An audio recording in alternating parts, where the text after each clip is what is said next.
En Mayotte, une population qui souffre énormément et ça m'affecte. Je vois que les problèmes de Mayotte s'aggravent d'année en année pour devenir insupportables pour la population. L'insécurité, la criminalité, l'immigration clandestine, du coup un développement économique qui est entravé par cela, des services publics qui s'effondrent sur eux-mêmes, la justice, la santé, l'éducation.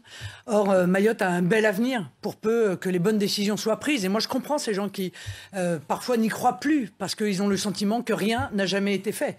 Et je viens leur dire, avec moi, ce sera fait. Qu'est-ce que Mayotte apporte à la France et les Mahorais? Mais Mayotte, c'est la France. Et par conséquent, voir qu'un département comme Mayotte est laissé pour compte, mis de côté par le gouvernement français, qu'on ne prend pas la mesure, encore une fois, de ce qui s'y déroule, est inadmissible, insupportable pour moi. Donc Mayotte doit être une priorité, parce que je vais vous dire, Mayotte, c'est notre futur dans tous les départements, si on ne fait rien. Le laisser aller, laisser passer, laisser faire, qu'on a mis en œuvre à Mayotte, ben on voit ce que ça donne. Et c'est une population, encore une fois, en souffrance. Donc moi, je viens leur dire, je vais régler le problème de l'immigration clandestine. Et comment vous allez le régler, justement, ce problème? Eh ben, je vais le régler parce que je vais faire un référendum. Et il n'y a pas qu'à Mayotte, d'ailleurs. C'est dans toute la France qu'on va faire un référendum pour arrêter l'immigration, pour renvoyer les clandestins chez eux, pour faire pression sur les pays qui refusent de les reprendre, pour arrêter les régularisations de clandestins, parce qu'à Mayotte, c'est ce qu'on fait, pour arrêter de donner des visas à tour de bras, parce qu'à Mayotte, c'est ce qu'on fait. Et on arrive à une situation où, en réalité, il n'y a pas 270 000 habitants à Mayotte. C'est pas vrai. C'est un mensonge. La réalité, c'est qu'il y a 450 000 habitants. Donc on comprend mieux pourquoi il y a tant de difficultés. Marine Le Pen, comment vous pouvez obliger des pays à récupérer leurs ressortissants? On l'a vu il y a 2 ans, il y a eu ce souci-là avec les Comores. Justement, les Comores ont refusé, par exemple, d'accepter leurs ressortissants. Alors, voyez, moi, je ferai exactement l'inverse de M. Macron. Je n'irai pas leur donner 150 millions pour les remercier de ne pas reprendre leurs ressortissants. Je ferai l'inverse. J'utiliserai tous les moyens nécessaires. Et vous pensez que cela changera quelque chose? Oui, ça changera, croyez-moi. Les visas, l'aide internationale, l'ensemble des moyens qui sont adressés aux Comores. Mais surtout, je vais mettre en place les conditions de la préservation de notre souveraineté territoriale. C'est-à-dire qu'il faut des moyens maritimes, il faut des moyens aériens. On sait très bien, encore une fois, où passent les bateaux qui amènent les clandestins. Et aujourd'hui, eh bien, qu'est-ce qui se passe? On recule. Voilà, c'est ce qui s'est passé il y a 15 jours, il me semble. Là. Il y a 15 jours, on détecte un bateau, les gardes mobiles arrivent, et puis en réalité, une partie des Comoriens les agressent, et ils ont reculé, et le bateau, et avec les clandestins, eh bien, a fini par aborder les rives. Ça, avec moi, ce sera terminé. Marine Le Pen, les moyens sont pourtant mis par les autorités. 22 000 reconduites à la frontière depuis le début de l'année, près de 6 400 embarcations illégales interceptées, 70% de tentatives d'entrée stoppées. Avec Marine Le Pen présidente, ce sera on arrête tout et on renvoie chez eux, encore une fois, les gens qui n'ont aucune raison d'être présents.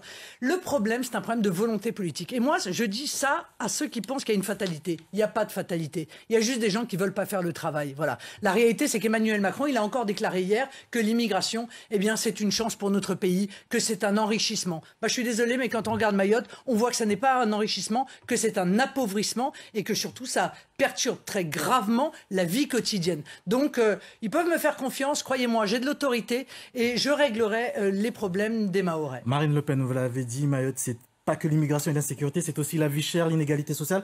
Comment comptez-vous rattraper le retard du département français le plus pauvre sur les autres territoires français? D'abord, je compte réformer l'octroi de mer parce que je trouve que c'est profondément injuste de faire payer un impôt supplémentaire aux Mahorais. L'octroi de mer, c'est pourtant une manne financière importante pour nos collectivités. Mais dites-moi, les collectivités en métropole, elles sont financées comment? Elles sont financées par une dotation globale de fonctionnement et c'est parfaitement normal que les communes de Mayotte, qui sont un département français, soient également financées par une dotation globale de fonctionnement. Il est anormal que ce soit les Mahorais qui payent un impôt supplémentaire, l'octroi de mer, qui évidemment entraîne un surenchérissement important du coût de la vie. Donc je ferai... Vous savez, moi, mon slogan, c'est rendre aux Français leur pays, rendre aux Français leur argent. Eh bien, on peut décliner. Rendre aux Mahorais Mayotte, rendre aux Mahorais leur argent. Donc en gros, vous nous dites il y a une possibilité de sortir de l'Europe lorsque vous dites la souveraineté nationale?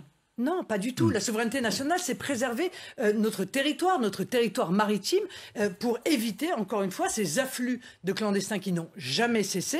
Étant entendu qu'aujourd'hui, je suis navré de le dire, mais si je ne le dis pas, personne ne leur dira, les Mahorais sont minoritaires à Mayotte. Voilà. Marine Le Pen. Ça, c'est la réalité. Marine Le Pen, le temps passe très vite malheureusement. En 2017, vous étiez arrivé en deuxième position lors du premier tour avec plus de 27%. Quel score vous visez à présent? Mais je vise rien. Je vise être élue présidente de la République pour pouvoir, encore une fois, apporter les mesures qui sont nécessaires ici. Et tous les habitants savent quelles sont les mesures qui sont nécessaires pour que, à nouveau, Mayotte puisse espérer dans l'avenir que sa jeunesse ne parte pas et que l'ensemble des Mahoraises et des Mahorais vivent en sécurité. Parce que la sécurité, c'est la première des libertés.